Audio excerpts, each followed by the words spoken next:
Hey, check, check. 1, 2. Checking a microphone? Is there something you always do when you check a microphone? Yeah, there is. I go, hey, 1, 2. And then I say sibilance, which I think was some, like, maybe a Saturday Night Live skit that had Tom Hanks in it. I think you're right. I just remember seeing it on something once, and he kept saying sibilance. So I do that every single time. Well, as long as you get the microphone in order, right? Well, it also helps to check for sibilance, because for some weird reason, the word sibilance actually has a lot of sibilance in it. So define sibilance, because I don't know it as a defined word. Sibilance is that S sound. Okay. And when you're EQing a vocal microphone, usually you try and brighten the EQ so that the voices can be heard over the band. But if you brighten them too much, then anytime someone says an S, it starts to feed back. Right. Or it rings. So when they're EQing a PA or EQing the microphones for the PA, you try to get the vocals bright but not so bright. And so the word sibilance actually is a great way to check for that. You know, it's so funny because that is such a niche word, right? I mean, how many people? Oh, yeah. I mean, I'm doing audio stuff and I don't even know what it is, right? Yeah. And it's like Tom Hanks knew it. And did a sketch on Saturday Night Live for us. So, oh my gosh. I know. I mean, the percentage of the population who would have got that joke. But for those of us who did, brought the house down. Yeah, you're rolling. Exactly. So this is what I do with Listen In, is I try to, listen into lyrics, and what I really want to do is sort of spread light in the world, right?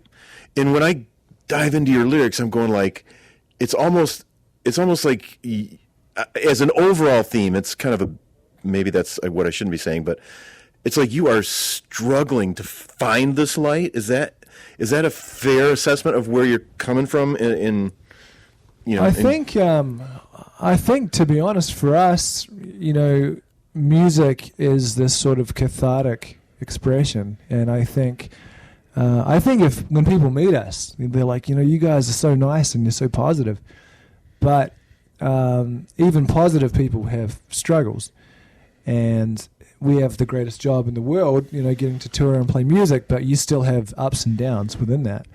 So for us, music is really this sort of cathartic expression. And I think also we've just always been drawn to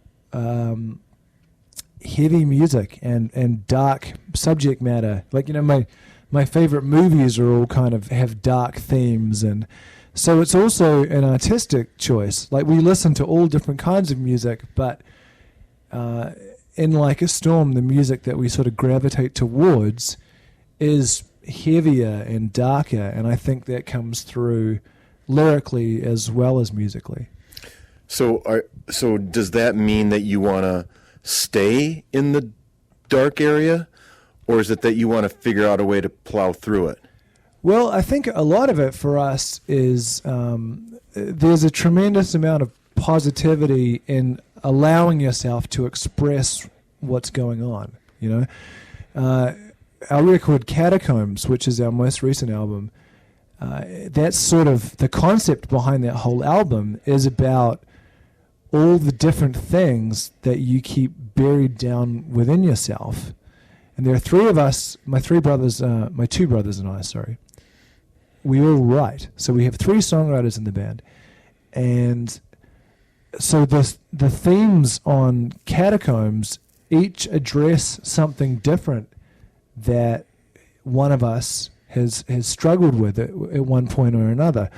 But ultimately, like therapy, expressing those things is much healthier than bottling them up, or to go with the CATACOMBS metaphor, than burying them down underneath this kind of veneer of everything's okay all the time. So I think for us, the process of writing songs is like, getting this stuff out. And ultimately, it's been a very positive thing. And what is maybe the most amazing thing about it is that we then get to travel the world playing these songs, and people come up and say to us, man, The Devil Inside or Solitary, like that song connects with me so much. And I think then that becomes a very positive experience. Well, let's talk about the devil inside then, can we? I guess I think there's always a fight inside of us, right? And truly, for me, it's, I say always, but maybe, like you said, movies and stuff. But it does take some sort of outside influence for me to be reminded that maybe I'm not alone, and that it moves me enough to know that I don't have to wallow, and that's, I guess go with Devil Inside, right? Because that's what I get from that song is because I think there's some sort of evil, whether it's a devil or whatever, inside of me that wants to go, hey, loser, you're not worthy, you're not worth it, or whatever, So. Yeah, absolutely. I mean, everybody, I truly believe that everybody in the world has this sort of internal monologue that tells you, that you're not good enough, or, even the people, people living the most constructive lives, everyone has these sort of destructive urges to go out and do things that would, probably destroy their lives, because we're human beings, and human beings are incredibly complex, and everyone is just trying to do their best to stay the course. And the devil inside deals with the idea of you're lying in bed at night and all the distractions of the day are gone. And now it's just you and this voice inside.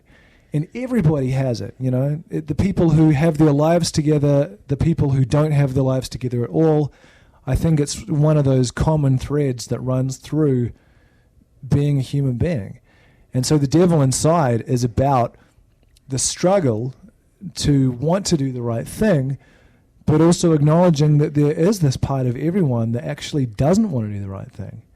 There is, whether people think of it as devil in the literal sense, like, some sort of demonic being, or whether it's just the voice inside you that says, hey, maybe we can cut loose tonight, or whatever. Everybody's different, but I think everyone has that, and that's what the devil inside deals with.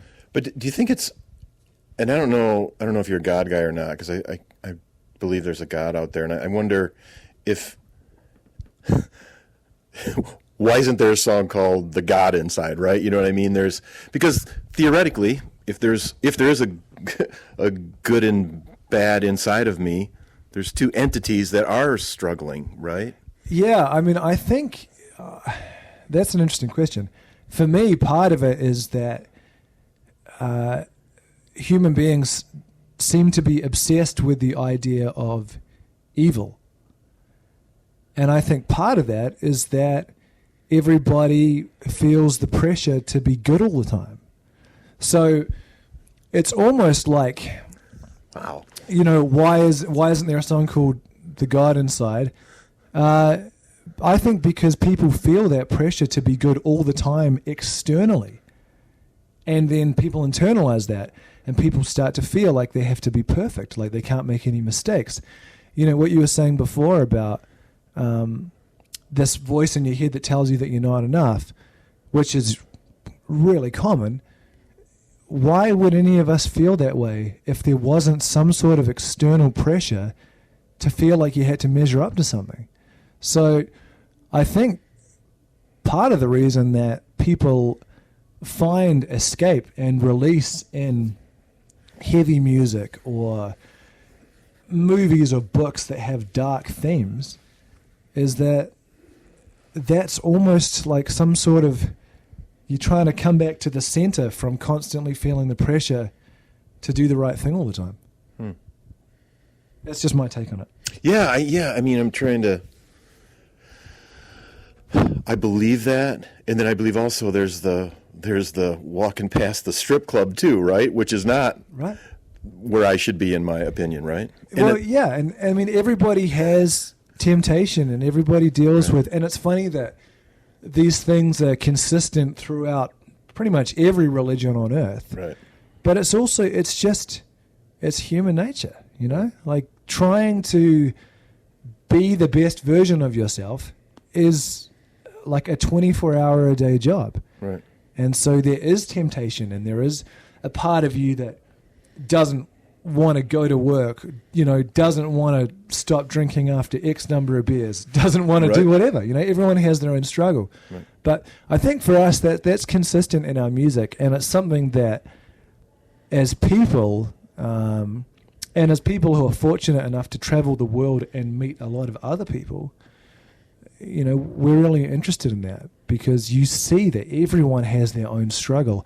And often the people who seem to have their shit together the most, you know, they really have something going on. And to me, that's just part of being a human being. So do you find something when you travel the world that you can say, wow, we are all the same? Yeah, I will. And, you know, it's funny because we see it on a personal level, I'd say, when people find resonance with our songs, you know, songs that we have written as expressions of ourself and how we feel. But the other thing is, it's just amazing to travel the world and meet people, and people are the same, you know. There are cultural differences and language barriers and all those things, but at the heart of it, I think everyone has the same basic set of needs. And everyone's trying to do the best they can, and you know, I think some people do struggle more than others, but I certainly think that you know, globally it's much more like we're all people, and you know, within that we're all trying to find our path, or if we found our path, we're trying to stay on it. So do you think, this is something from my 7th grade teacher, this is going to be good. Maybe, right? But it's like, he said, so do you think people in general are inherently good? I think that people have the capacity to be good or bad. And in fact, it's somewhat of a cliche, but I wouldn't say that I had ever met anyone who was all good or all bad. Sure. I think people are incredibly complex, and I think people are incredibly conflicted, you know? People who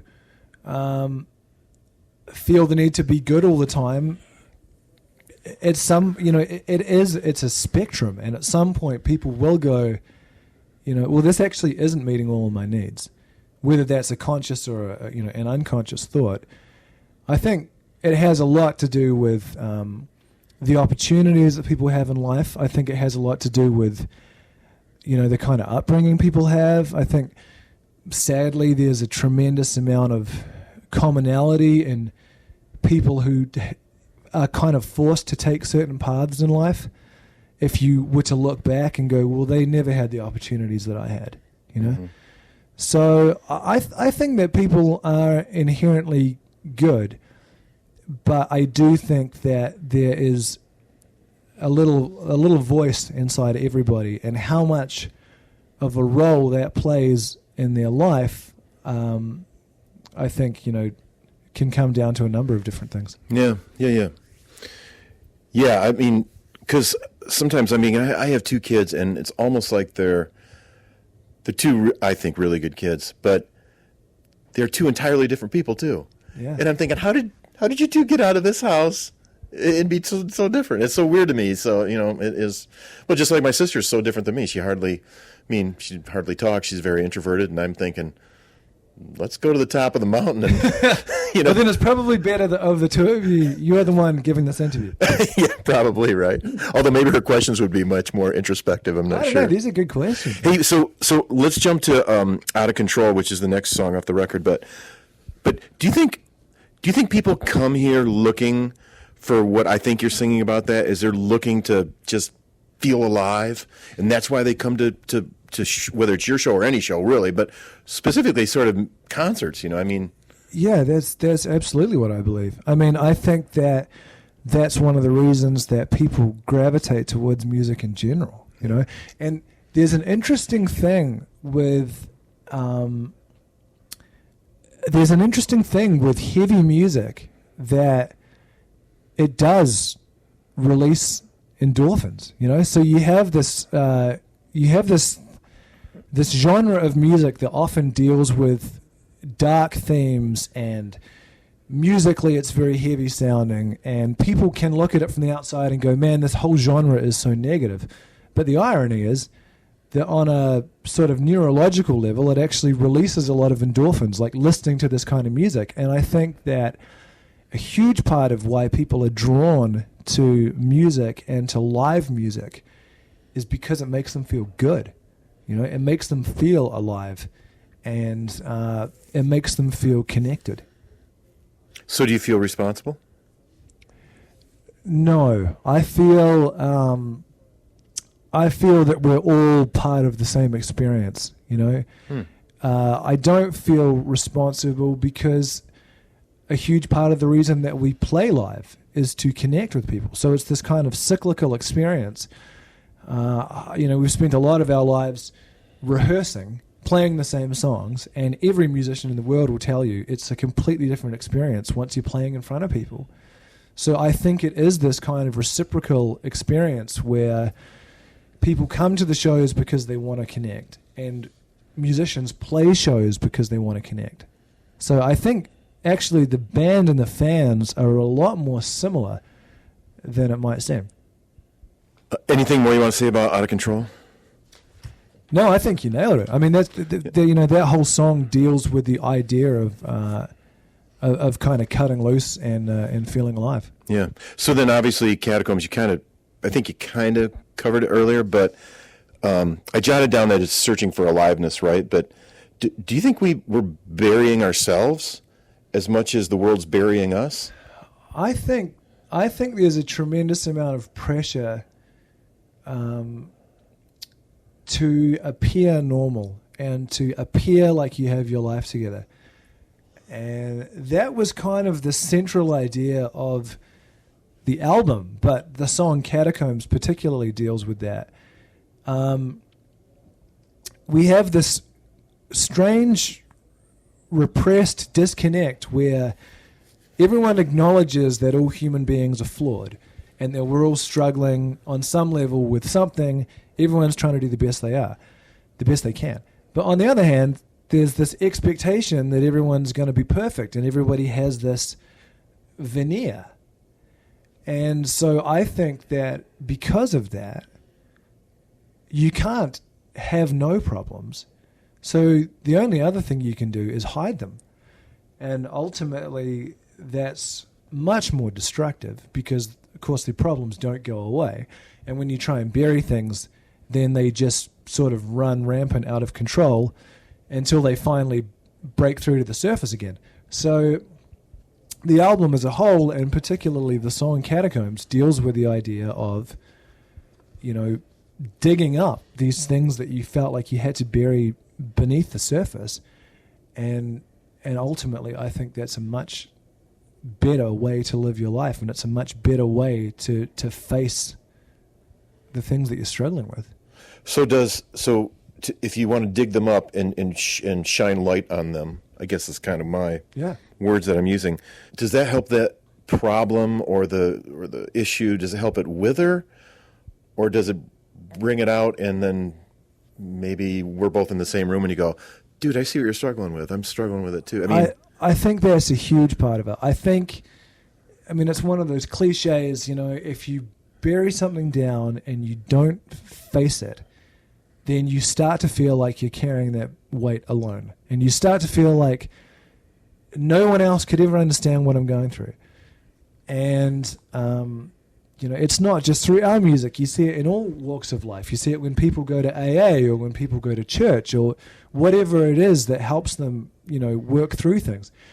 But with our music, it's unbelievable. The more personal we get, the more it relates to other people. And so it does help you to realize that, you're not alone in feeling that way. And one of the craziest things about being a songwriter is that you write these songs and you put yourself out there. And then there's a moment, there was a moment for me when Catacombs was just about to be released worldwide. And there's a couple of songs on that album that are really personal to me. And I almost had this moment of panic when you're like, oh my God, people are going to, it's like sending your journal to the world, you know? People are going to see exactly what I'm going through. And then those songs go out there and people not only see what you're going through, but they come up and tell you, man, I deal with exactly the same thing and I can relate. And just, it's funny because I know that it makes our fans feel better, but I don't think people always know how much better it makes us feel. You know, it's like you sent your journal out to thousands of people and they go, I know exactly what you mean. And so I think... That's because you felt alone too, right? Absolutely, yeah. And I think, you know, traveling the world and being a musician is this amazing life, and we're certainly very grateful to do it. But it can be quite an isolating experience. And, you know, when you're having problems or whatever, you might talk to your mates about it. You might talk to your parents about it, whatever. But what do you do if you're on the other side of the world? And the next day you're in a different city, and the next day you're in a different city. You do what everyone else does, and you bury it down because you're like, well, now's not really the time to deal with this. I'm on tour. So for me personally, it was amazingly therapeutic, you know, to put this stuff out there and have people connect with it. And I just found it made a huge difference. Well, plus, you know, there's a thing that happens with relationships, I think, you know, whether it's your bandmates or your girlfriend, your wife, your partner, that you've said it once, you've said it twice, you've said it 3 times, and all of a sudden you know yourself, you sound like a broken record. Yeah. And you know that their response is going to be, oh, jeez, here we go again. You know? And so all of a sudden, so then you even isolate yourself even more. Exactly. Even though it's still that whatever it is churning and potentially growing, and it's not getting better per se. You know? I mean, yeah, it's so... I know exactly what you mean. I mean, it's funny because it's kind of like going to the gym, you know? So if you only go to the gym a couple of times, you're probably not going to see a lot of results. But if it's something that you work on consistently, then you do start to see results. And, you know, one of the things that I have struggled with, and I think a lot of artistic, sort of sensitive people struggle with, is you do struggle with a lot of negativity. And you have a tendency, because you're a sensitive person, to sort of focus on negativity and internalize it. Exactly like what you were saying before. You know, you feel like you're not good enough, or whatever you do isn't good enough. And it's the repetition of working through those things that I think really makes the difference. So, yeah, if you feel like you can only say something a couple of times and then you're like, well, these people have heard my problems and they're still here, so you can't speak to them. Unfortunately, that is like going to the gym 2 or 3 times and expecting results. Right. You know, it's a pattern. You get yourself, or you find yourself in a negative pattern, and you have to combat that with a more positive pattern. But I know exactly what you mean.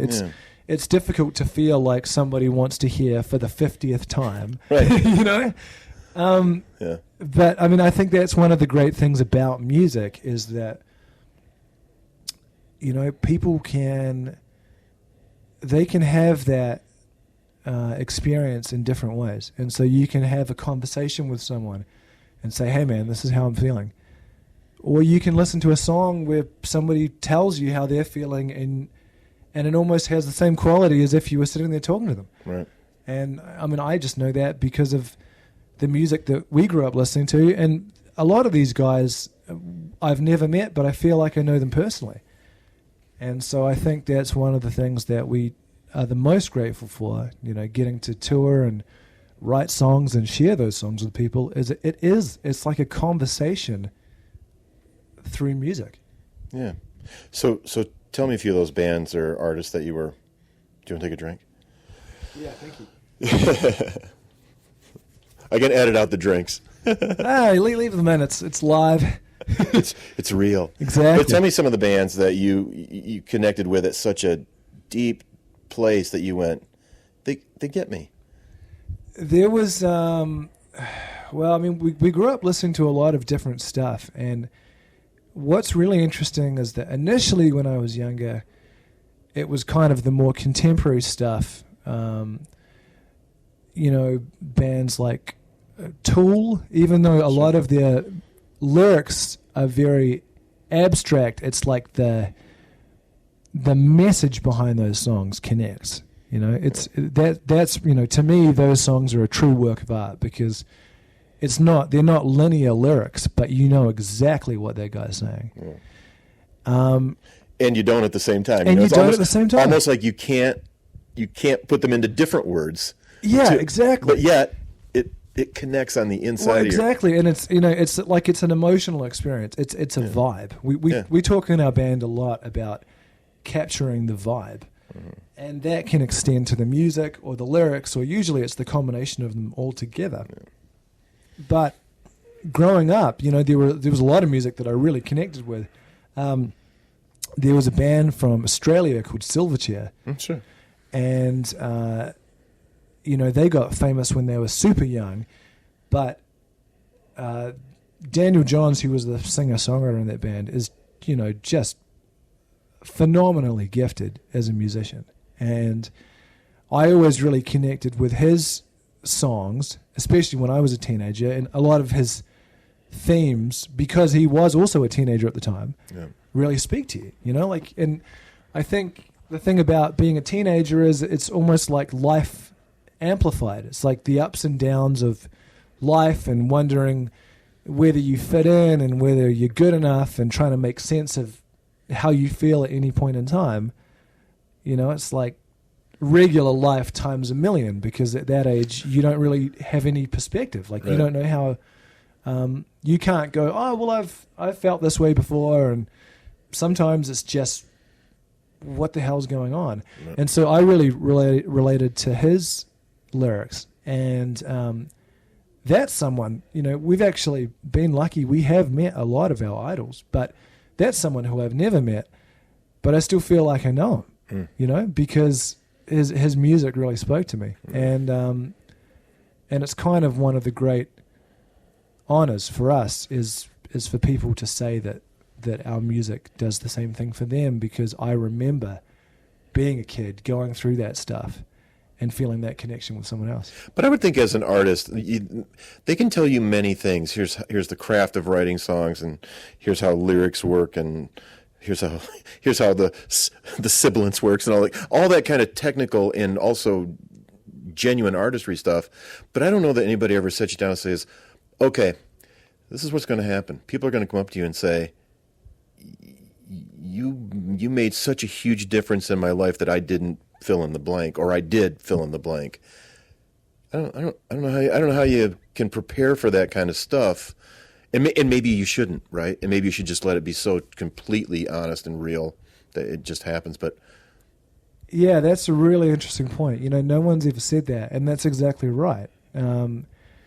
That's not something that I don't think that's ever something that you can prepare for. And what's interesting is every time you release new music, you go through that experience again. So it's not like on our first record, it's this raw thing and you're kind of overwhelmed by the connection, but then by your third record, it's like, oh, I understand that, we wrote something and people relate to it. Right. Every time you put something out, you go back to zero again, because it's like the most recent expression of something new, something that is still relevant. Yeah. And you're right. There is kind of no way to prepare for that, but I think it's probably as meaningful as an exchange as it is, because you're not prepared for it, Yeah. You don't want to be feeling jaded, like, yeah, I get it, our music's great and you really like it, Right. At that point, you're not connecting anymore. And I truly believe that people can tell if someone's phoning it in the writing department. I think so. I think people can tell. You can get the best singer in the world, someone who can sing with so much emotion, but if what they're singing isn't genuine, if it's not something that people can truly relate to, then they're not going to relate to it. And so, yeah, it does become this meaningful exchange, and it's the craziest thing because so much of playing music and touring is on a sort of a wider scale. You know, you play to a lot of people every night, and your records are sold in a lot of countries, and people listen. You know, like the whole thing is multiplied many times, but yet you still have these kind of one-on-one experiences where you feel like it's actually just you and them, and you're having this conversation as if everyone else isn't there. Right. Well, I guess I don't know what all the songs that I don't know which songs that you really were referring to that were so personal, but I thought, you know, when you lead off of Complicated, when you lead with "I blame myself for this world I've created," I go, my first thing is, as a person, thank you for saying that. But two, you're welcome. I mean, but really, I mean, it's because hardly, that's not fair. Not enough people take responsibility. Yeah, well, thank you, man. I mean, that was one of the songs that to me was incredibly personal, and that was one of the songs where I felt like you're sending your journal out to the world, you know. That was a song that I wrote at a point in time when, like I was saying before, you know, even with the greatest job on earth, you have good days and bad days. That was very much on a bad day, and the song deals with disillusionment, you know, with feeling disillusioned with your life and the way that things are going. And that was really interesting because I didn't sit down to write a song. And I mean, I love writing songs, I love writing music, but I hadn't thought I'm going to sit down and write about this. That was just like what I was going through at the time, and writing that song was my way of making sense of it to myself. I mean, because at that point, you don't even know that it's going to go on the record. You're just like, this is how I'm feeling, I'm putting this out there. And crazily enough, that's one of the fastest songs that probably is the fastest song I've ever written in my life. Other songs of ours, there's a song on our record, Pure Evil, which is...